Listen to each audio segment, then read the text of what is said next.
अक्सर मैं आपको चीज़ों को रिलेट करके किसी ना किसी एक स्टोरी के साथ समझाता हूँ, क्योंकि मुझे पता होता है कि काम करवाने वालों से ज़्यादा काम करने वाले लोग मेरी वीडियोस देखते हैं। अब वो काम करने वाले लोग होते हैं PROs। जो लोग अप्रिशिएट करते हैं उनका भी शुक्रिया, और जो लोग हसद रखते हैं अपने दिल में उनका भी शुक्रिया। अब चूंकि आप लोग एक फैमिली हैं, तो फैमिली के साथ गैर ज़रूरी बात को छोड़ के हर बात डिस्कस कर ली जाती है। तो ऐसे ही मेरे साथ एक किस्सा हुआ। किस्सा मैं आपको क्यों बता रहा हूँ, इसका भी मैं रीज़न आपको लास्ट में बताऊंगा। मैं अल्तवार सेंटर से DD से निकला, तो DD से निकलने के बाद जो एलिवेटर्स और एस्केलेटर वॉटएवर उससे नीचे आते हैं, मैं नीचे आया। एक जनाब मुझे मिले, अस्सलाम वालेकुम। हाँ वालेकुम अस्सलाम। हाथ मिलाया। बोलते हैं भाई एक लाइसेंस है रेस्टोरेंट का, तो उसमें जो कियोस्क का जो अप्रूवल ले लेते हैं लोग, अलग से मॉल्स वगैरह में छोटी सी दुकान लगा ली करके, तो वो यार रिमूव कराना है, वो मतलब कैंसिल कराना है। मैंने उनको नीचे खड़े होकर रास्ता दिखा दिया, आप ऊपर चले जाएं, ऊपर इकोनॉमिक्स से, वहाँ से जाकर पता कर लें। फिर जब मैंने एक चीज़ पर गौर किया तो मैं उनके सामने तो मैंने कोई रिएक्ट नहीं किया, लेकिन फिर बाद में मेरी हंसी नहीं रुकी। वो क्या कि एक सीधे साधे से इंडियन को डॉक्यूमेंट साथ में लेकर वो साथ लिए घूम रहे थे, और वो किधर जाके अपनी वो एक्टिविटी रिमूव कराने की कोशिश कर रहे थे।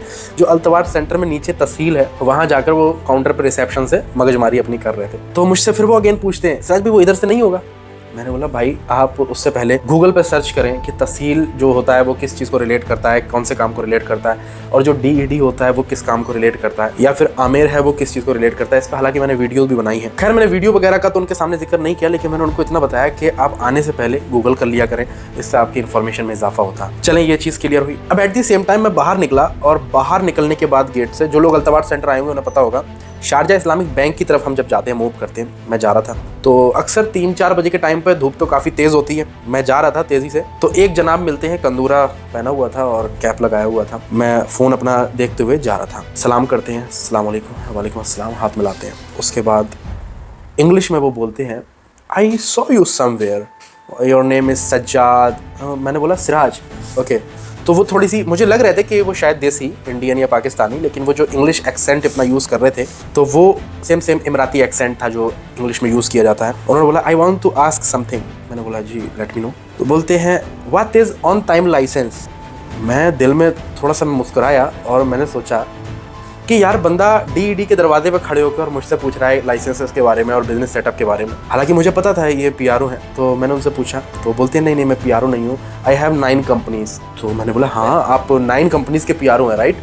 बोलते हैं हाँ। तो फिर मैंने उनको बोला कि भाई आप DED में जाएं, DED से चेक करें। तो मुझे इस चीज़ पर हंसी आई कि जो बंदा DED के दरवाजे पर खड़े होकर और मुझसे बिजनेस सेटअप के बारे में पूछ रहा है, तो वो किस हद तक सीरियस हो सकता है, आप इसका अंदाजा लगा सकते हैं। तो ऐसे लोग आपको आपकी लाइफ में बहुत मिलेंगे। कहने का मकसद ये है कि आप अगर फ्रेशर भी हैं इस फील्ड में, आपने दिल छोटा नहीं करना है, आपने हार नहीं माननी है, आपने कोशिश करना है लर्न करने का। जब आप लर्न करने पर अपना पूरा फोकस रखेंगे ना, तो अर्निंग तो खुद ब खुद आएगी भाई। इस काम में अगर अर्निंग पे मेन फोकस रखोगे तो लर्न नहीं कर पाओगे। मेन फोकस आपने लर्निंग पे रखना है। और फिरकियां लेने वाले बहुत मिलते हैं, उन पे आपने ध्यान नहीं देना है, बिल्कुल भी निगेटिविटी पे बिल्कुल ध्यान नहीं देना है। निगेटिविटी पे अगर फोकस करेंगे तो कभी भी आप लर्न नहीं कर पाएंगे। तो ये स्टोरी सुनाने का आपको मेरा यही मकसद था।